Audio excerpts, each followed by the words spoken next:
کر رہے ہو؟ ابھی ابھی جو گیا ہے وہی تو اہل جنتی میں سے کہا تھا. یہ سمجھ رہے تھے بڑا قیمتی لباس پہن کر آئے گا، اہل جنت میں سے ہوگا، لیکن وہ معمولی سا لباس پہن کر آیا. جیسے ہی کہا ویسے ہی وہ شخص کہتا ہے یا رسول اللہ بڑے افسوس کی بات ہے، بہت بڑا نقصان ہمارا ہو گیا. کہا کس بات کا نقصان؟ کہا ہمیں کچھ اس سے کام تھا، میں اس کو دیکھنا چاہتا تھا. رسول فرماتے ہیں اگر دیکھنا چاہتے ہو تو ابھی چلے جاؤ، باہر ہی تو ہوگا، تھوڑی دور بڑھاؤ گے قدم وہ تمہیں مل جائے گا. یہ بھاگتا ہوا رسول کے کہنے پر وہاں پر پہنچا. اب جب پہنچا تو اس کو پا لیا، اور پانے کے بعد اس سے کہتا ہوں مبارک ہو مبارک ہو. کہ کس بات کی مبارکبادی؟ کہ رسول سے ہم نے سنا ہے آپ اہل جنتی ہیں. تو وہ مسکرا کر کہتا ہے کوئی نئی بات ہو تو مجھے بتاؤ، یہ تو مجھے پہلے سے پتا ہے، کوئی نئی بات ہو تو مجھے بتاؤ. اب اس کا چہرہ اتر گیا. کہا اچھا کوئی بات نہیں، جب آپ اہل جنتی ہیں تو آپ ایک کام اور ایک مجھ پر احسان کر دیجئے. کہا کیسا احسان؟ کہ آپ اہل جنتی میں سے آپ میرے لیے دعا کر دیجئے تاکہ میں بھی جنت چلا جاؤں، کیونکہ آپ اہل جنتی میں سے ہیں. لہذا جو اہل جنتی ہے اگر وہ دعا کرے گا تو اس کی دعا رد نہیں ہوگی، میں بھی جنت میں چلا جاؤں گا. جیسے یہ سنا، سننے کے بعد کہتے ہیں یہ بتاؤ تم مسجد سے آ رہے ہو یا کہیں محلے سے آ رہے ہو؟ کہا نہیں میں محلے سے تو نہیں آ رہا، میں مسجد سے آ رہا ہوں. کب مسجد سے آ رہے ہو تو مسجد میں علی موجود تھے.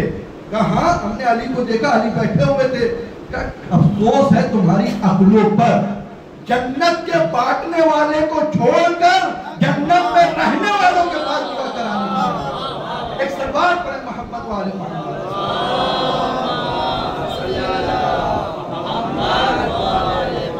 جو جنت کا بانٹنے والا اس کو چھوڑ کر تم جنت میں رہنے والوں سے دعا کرانے آئے. تو بغض میں یہ بڑے بیچارے اندھے ہو گئے، اور یہاں تک اندھے ہوئے، اتنا اندھے ہوئے جیسے ہی ان کو پتا چلا کہ بائے بسم اللہ علی ابن ابی طالب. ایک صلوات پڑھے محمد والے محمد پر.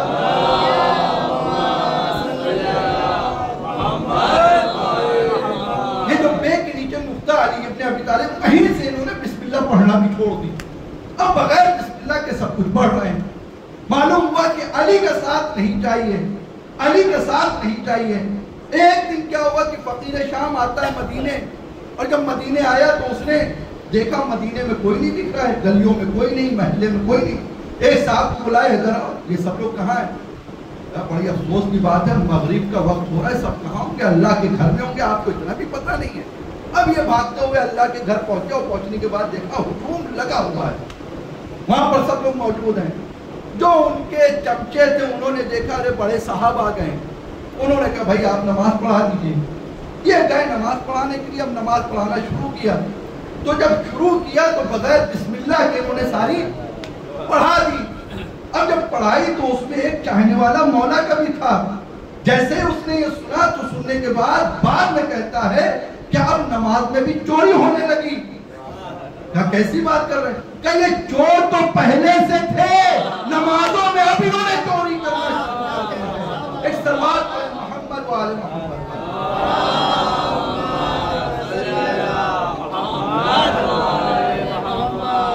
انسان محسوس کرے، انسان دیکھے زمانہ کہاں جا رہا ہے. اللہ اللہ کر کے، اللہ اللہ کر کے دین کو پھیلایا جا رہا ہے، تبلیغ دین کی جا رہی ہے.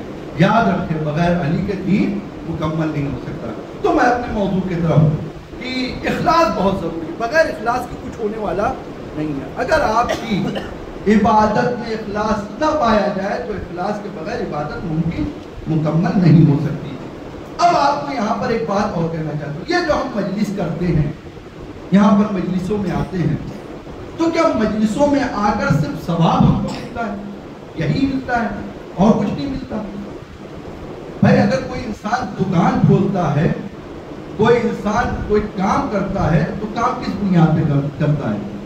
بھائی اس بنیاد پہ کرتا ہے کہ کچھ کام کریں گے تو اس کا کچھ فائدہ ملے گا، نہیں کچھ پیسہ ملے گا، اور جب پیسہ ملے گا تو کچھ کام کریں گے، یعنی کام کرنے کی اس کو جزا ملتی ہے. تو کیا کام کی صرف یعنی مجلس کی جزا صرف ثواب ہے؟ امام حسین علیہ السلام سے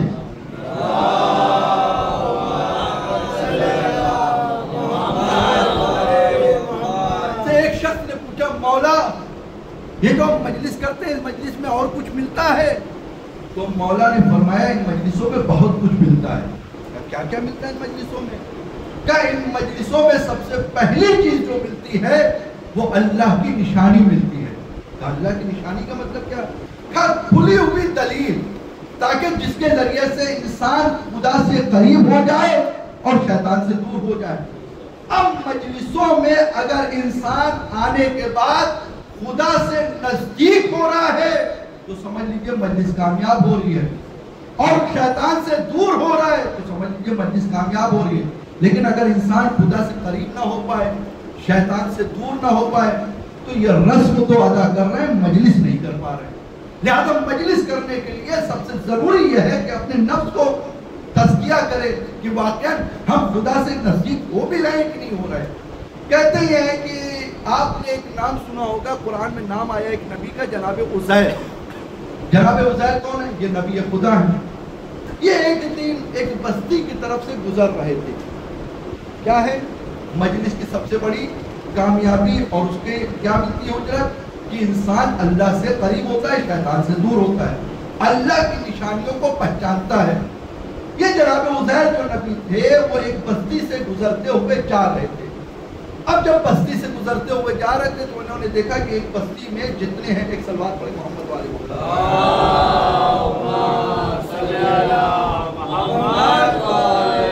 ایک اس سے بہتر صلوات پڑھ دیں محمد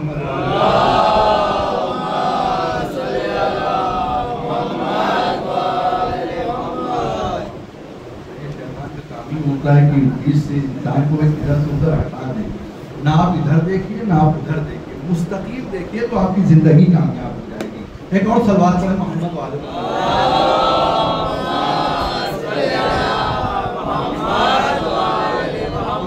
ہم مستقیم کے ماننے والے ہیں، لہذا ہمارا کام ہے کہ ہم مستقیم دیکھیں، اور جب مستقیم رہیں گے تو ہماری منزل آسان ہو جائے گی. تو جناب عزیر نبی یہ ایک دن جا رہے تھے، ایک بستی کی طرف سے گزر رہے تھے. بستی کی طرف دیکھا کہ بستی میں جتنے لوگ تھے سب مر گئے.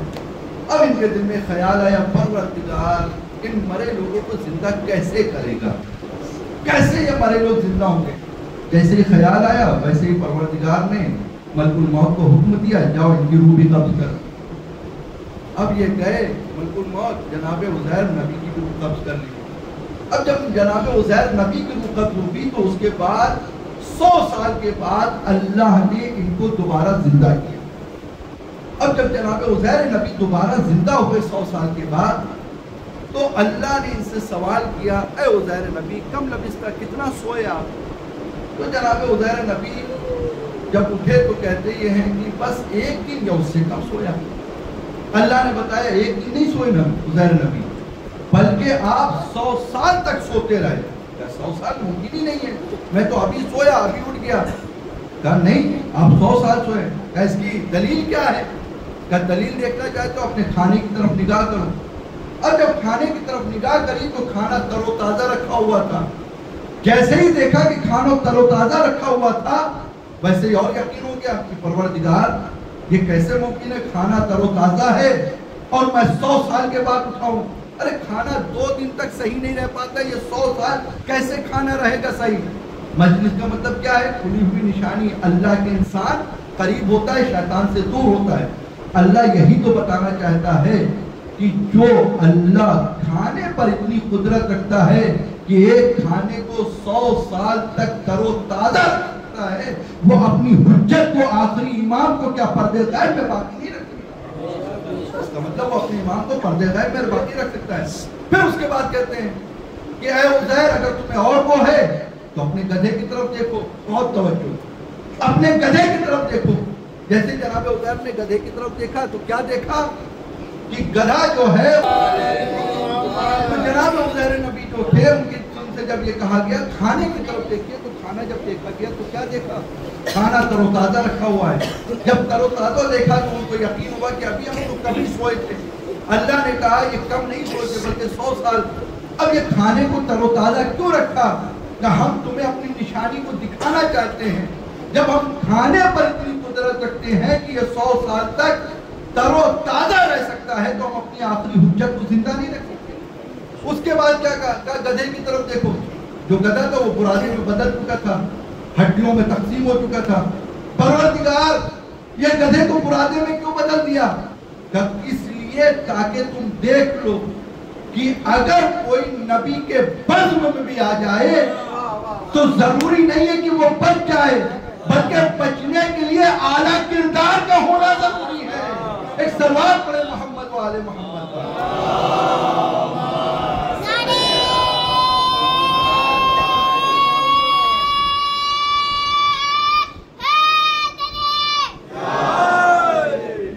یعنی اعلیٰ کردار کا ہونا ضروری ہے۔ بہت سے لوگ یہ سوچتے ہیں بس میں پیغمبر میں ہے تو ہم بچ جائیں گے، نہیں، اعلیٰ کردار ہونا ضروری ہے۔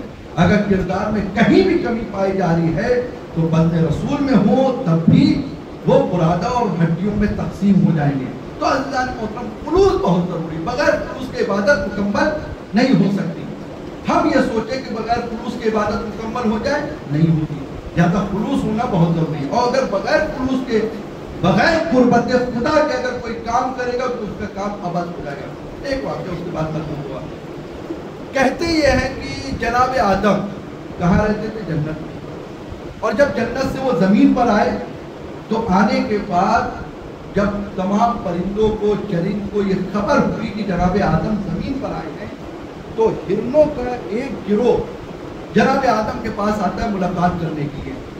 اور جب جناب آدم سے ملاقات کرنے کے لیے آیا تو جناب آدم نے ان سے ملاقات کی، اور ملاقات کرنے کے بعد ان ہرنوں کے پشت پر آپ نے ہاتھ رکھا اور دعا دے کر آپ نے رخصت کیا۔ جیسے ہی ہاتھ رکھنا تھا جناب آدم کا کہ ہرنیں جدھر جدھر جاتی وہاں وہاں پھول جاتی۔ اب جب یہ ہرنیں اپنے قبیلے میں پہنچی تو بہت ساری ہرنیں آگے بڑھتی، آگے بڑھنے کے بعد کہتی تم کہاں سے آ رہی ہو؟ کہا ہم کیوں ایسا سوال کیوں کر رہے ہو؟ کہ تمہارے پاس سے ایسی خوشبو پہلے کبھی نہیں آتی تھی، آج تمہارے پاس سے ایسی خوشبو آ رہی ہے کہ جس کو سونگ کر لگتا ہے کہ بہت نایاب خوشبو ہے، ایسی خوشبو ہم نے کبھی سونگی نہیں ہے، کہاں سے آ رہی ہو؟ کہا ہم نبی خدا کے پاس آ رہے ہیں، حضرت آدم کے پاس سے آ رہے ہیں، وہ جنت سے آئے، ہم سے ملاقات کرنے کے لیے گئے تھے، انہوں نے ہماری پشت پر ہاتھ رکھ کر دعا کی ہے، بس کہ جب سے انہوں نے دعا کی ہے تب سے ہمارے پشت سے وہ خوشبو آ رہی ہے۔ کہا اچھا، جیسے یہ سنا ویسے ہی سننے کے بعد اس گروہ والے نے سوچا چلو ہم بھی چلے، اور چلنے کے بعد جناب آدم سے ملاقات کریں گے، اور جب جناب آدم سے ملاقات کریں گے تو جناب آدم ہمیں بھی دعا دیں گے، ہمارے پاس سے بھی وہ خوشبو آنے لگے گی۔ ادھر یہ پہنچے لیکن نیت میں فرق ہے۔ پہلے نیت وہ کیا تھی کہ ہم آدم سے ملنے جا رہے ہیں، خلیفہ خدا سے ملنے جا رہے ہیں، نبی سے ملنے جا رہے ہیں، لالچ نہیں تھی۔ اب جو جا رہے ہیں وہ لالچ کی بنیاد پر جا رہے ہیں۔ ادھر یہ پہنچے اور پہنچنے کے بعد گروہ جب یہ پہنچا جناب آدم سے ملاقات کی، اور ملاقات کرنے کے بعد یہ واپس آنے لگی تو ان کے پاس سے کوئی خوشبو نہیں۔ اب یہ کہتے ہیں کہ یہ بتاؤ کہ تمہارے پاس سے تو اتنی خوشبو آ رہی ہے، میرے پاس سے کوئی خوشبو نہیں آ رہی ہے۔ تو انہوں نے جواب دیا ہم خلیفہ خدا سے ملنے کے لیے کہتے بغیر لوس کے، بغیر منافع کے، تم جو کہتے لالچ کی بنیاد پر کہتے، جب انسان لالچ کی بنیاد پر جاتا ہے تو اس کی عبادتیں ضائع ہو جاتی ہے، جب خلوص کی بنیاد پر جاتا ہے تو اس کی عبادتیں کامیاب ہوا کرتی ہیں۔ اب انسان اپنا فیصلہ خود کر لے۔ یہ جو آج 40 پر جا رہے ہیں یہ نہ سوچے کہ اپنے اسٹیٹس بڑھانے کے لیے جا رہے ہیں، محلے میں دکھانے کے لیے جا رہے ہیں، اس لیے جا رہے ہیں اگر نہیں گئے تو ہمارا مرتبہ، ہمارا مقام کم ہو جائے گا، نہیں، بلکہ نیت یہ ہونا چاہیے ہم اس غریب مظلوم کا ماتم کرنے کے لیے جا رہے ہیں جس کا ماتم نہیں ہونے دیا گیا، اس کے لیے جا رہے ہیں، اور اس طرح سے بن کر جائیں کہ جب اس کے در پر جائیں تو وہ کہیں کہ یہ ہمارا چاہنے والا ہے۔ اور یقین جانیے امام سے ملنا کوئی مشکل کام نہیں ہے، آپ امام والے بن جائیے، امام خود آپ کے پاس آ جائیں گے۔ اور اگر امام سے ملاقات بھی ہو گئی ایسے عالم میں تو سامنے امام کھڑے ہوں گے، ہم امام کو پہچان بھی نہیں پائیں گے۔ کربلا میں کیا ہوا؟ کسی نے آیت اللہ بہجت صاحب سے پوچھا یہ بتائیے امام کو دیکھا جا سکتا ہے؟ تو آیت اللہ فرماتے ہیں کہ امام کو دیکھنے کی بات کر رہا ہوں، دیکھنا کمال نہیں ہے بلکہ امام کی معرفت رکھ کے ان کو پہچاننا کمال ہے۔ کربلا کے میدان میں سب دیکھ رہے تھے لیکن پہچاننے والے 71 تھے جنہوں نے امام کو پہچانا۔ یزیدی کتنے تھے امام کو پہچانتے نہیں تھے۔ بار بار خطبہ، بار بار تمام چیزیں، تو امام کو پہچاننا کمال ہے. اور یہی وجہ ہے کہ جب خلوص نیت کے ساتھ کوئی عمل کرتا ہے تو پروردگار اس کی عبادتوں کو قبول کرتا ہے. ایک شخص تھا بہت ہی بوڑھا، ایران میں رہتا تھا، اور جب وہ سنتا تھا کہ کربلا کے لیے لوگ جا رہے ہیں، زائرین جا رہے ہیں، تو اس کے پاس جاتا تھا اور جانے کے بعد ان سے کہتا تھا بھائی آپ کربلا جا رہے ہیں؟ کہاں کربلا جا رہے ہیں؟ کہ کربلا جائیے گا تو ایک کام کریے گا، میری طرف سے بھی زیارت پڑھ دیجیے گا اور امام کو میرا سلام کہہ دیجیے گا، اور کہیے گا امام سے کہ امام اس بوڑھے شخص کے پاس اتنا پیسہ نہیں ہے کہ آپ کی زیارت کر سکے. کیوں؟ کیونکہ اس کا کام یہ تھا، جوتے یہ صحیح کرتا تھا، خادم تھا امام بارگاہ کا، لہٰذا اتنے پیسے اس کے پاس تھے نہیں. جب بھی کوئی عزادار آتا تو اس کی جوتیاں سیدھے کر دیتا تھا، لہٰذا جو بھی جاتا اس کے پاس جاتا اور یہ پیغام دے دیتا. ایک دن اس نے سنا کہ ایک قافلہ جو ہے وہ زیارت پہ جا رہا ہے، 40 آدمی کا قافلہ. یہ فوراً بھاگتے ہوئے ان کے پاس جاتا اور جانے کے بعد کہتا ہم نے سنا ہے آپ زیارت پہ جا رہے ہیں. ہر ایک آدمی کے پاس جاتا، ہم نے سنا آپ زیارت پہ جا رہے ہیں. کہا ہم زیارت پہ جا رہے ہیں. کہا ہمارا ایک کام کر دیں گے آپ؟ کیا کام ہے؟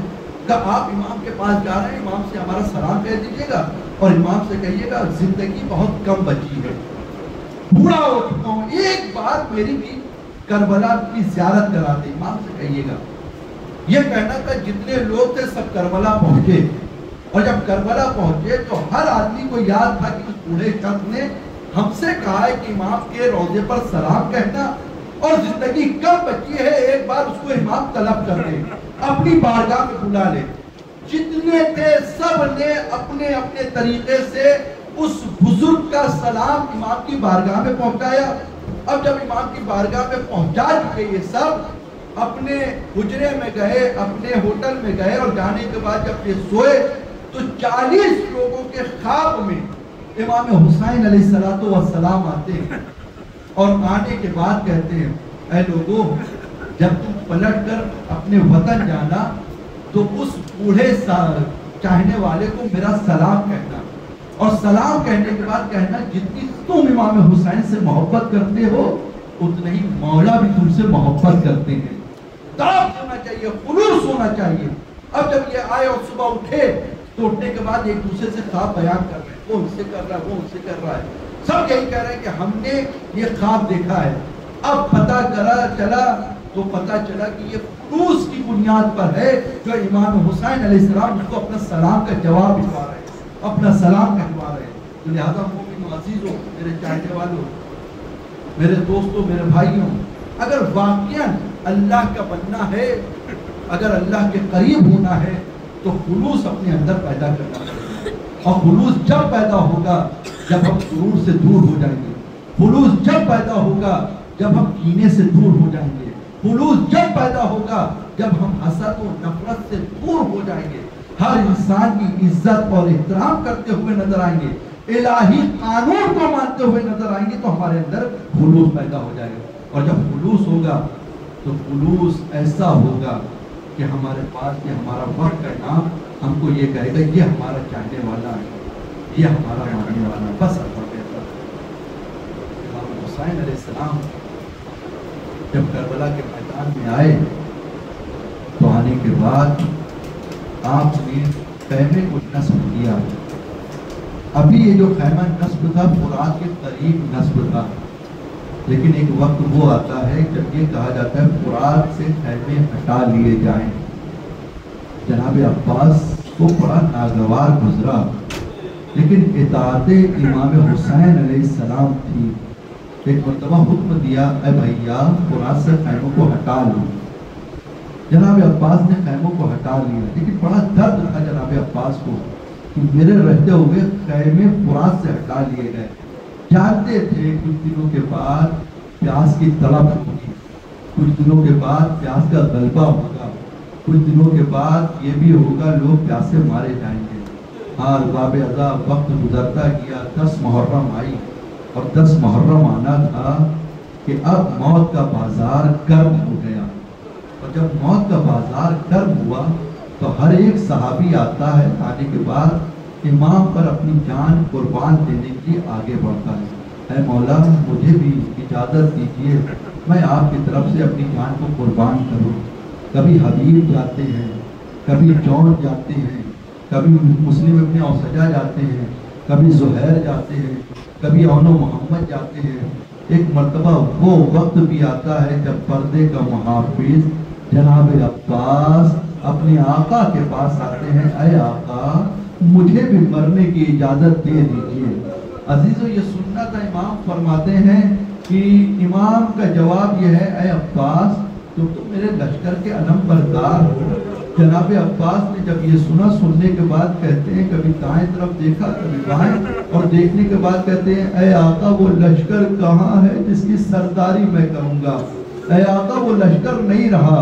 ایک مرتبہ جناب عباس کو جنگ کی اجازت تو نہ ملی، اتنے میں جناب سکینہ قریب آتی ہے، آنے کے بعد کہتی چچا میرا اصغر بہت پیاسا ہے، اے چچا میں بہت پیاسی ہوں۔ امام نے یہ سنا، سننے کے بعد کہا عباس ارے جنگ کے لیے بعد میں جانا، پہلے بچوں کی سبیل کر دو۔ وہ عزادارو جناب عباس سبیل کے لیے آمادہ ہوئے۔ ایک مرتبہ جناب زینب کو جب یہ پتہ چلتا ہے عباس فرات پہ جا رہے پانی لینے کے لیے، جناب زینب نے امام حسین کو آواز دی، اے بھیا ارے تھوڑی دیر کی عباس کو میرے پاس بھیج دیجئے، یہ سننا تھا۔ عباس کو قریب بلایا، اے عباس ارے زینب نے تمہیں بلایا ہے۔ جناب عباس نظروں کو جھکائے ہوئے خیموں میں داخل ہوتے ہیں۔ خیمے میں آنے کے بعد کہتے شہزادی ارے آپ نے ہمیں بلایا تھا؟ کہا ہاں بھیا عباس ہم نے آپ کو بلایا تھا۔ شہزادی کوئی کام ہے؟ کہا بھیا عباس جب میں یہ سنا کرتی تھی میرے بازو میں رسن بندے کی، لیکن مجھے یقین نہیں ہوتا تھا ارے جس کا عباس جیسا بھائی ہو اس کو کون رسن باندھ سکتا ہے؟ اجرکم اللہ خدا آپ کو کسی غم میں نہ رلائے سوائے غم مظلوم کربلا کے۔ عزادارو جناب عباس اب اجازت لیتے ہیں، لینے کے بعد پانی کی سبیل کے لیے تیار ہوتے ہیں۔ ایک مرتبہ گھوڑے پر سوار ہوئے، علم مبارک لیا، لیکن جانتے ہیں اس علم مبارک میں قرآن کی ایک آیت لکھی ہوئی تھی، نصر من اللہ فتح قریب۔ ایک مرتبہ مولا حسین نے جناب عباس سے کہا اے بھیا عباس ذرا اپنا علم نیچے جھکاؤ۔ اب جو علم جھکایا تو ایک آیت اور تحریر کر دی۔ علماء سے جب پوچھا ارے یہ کون سی آیت تھی، علماء تحریر فرماتے ہیں عباس کے اس علم میں آیت لکھا تھا اِنَّا لِلَّهِ وَإِنَّا إِلَيْهِ رَاجِعُونَ۔ اجرکم اللہ خدا آپ کو کسی غم میں نہ رلائے سوائے غم مظلوم کربلا کے۔ عزادارو جناب عباس اب پانی لینے کے لیے جا رہے ہیں، ایک مرتبہ فرات پہ قبضہ کرتے ہیں، مشک سکینہ کو بھرتے ہیں۔ مشک سکینہ بھرنے کے بعد اب چاہتے ہیں پوری تیزی سے کہ یہ پانی خیام تک پہنچ جائے۔ فوجیں اشقیاء ہیں کہ تمام کی تمام فوجیں ایک ساتھ جناب عباس کے قریب آتی ہے۔ اتنے میں جناب عباس جب خیمے کی طرف جا رہے تھے، ارے کسی شقی نے چھپ کر ایسا حملہ کیا جناب عباس کا دایاں بازو قلم ہو گیا۔ دایاں بازو قلم ہوتا تھا، جناب عباس نے مشک سکینہ کو بائیں بازو میں پکڑا، اتنے میں بایاں بازو قلم ہو گیا۔ مشک سکینہ کو دانتوں میں دبایا، دبانے کے بعد چاہتے ہیں پوری تیزی سے یہ خیمے کی طرف پانی پہنچ جائے۔ ارے اصغر پیاسا ہے، سکینہ پیاسی ہے، بچے پیاسے ہیں، پانی کی سبیل کر دیا جائے۔ ارے امام مولا عباس بڑی تیزی سے خیموں کی طرف جا رہے ہیں، ایک شقی نے ایسا تیر چلایا، ارے مشک سکینہ پر لگا، مشک سکینہ کا پانی بہہ گیا۔ یہ پانی نہ بہا بلکہ عباس کی آنکھ ٹوٹ گئی۔ جناب عباس کی آنکھ ٹوٹ گئی۔ عباس اب سوچ رہے خیمے کی طرف جا کر کیا کروں گا، ارے سکینہ سے وعدہ کر کے آیا تھا پانی لے کر آؤں گا، لیکن پانی اب کہاں رہا۔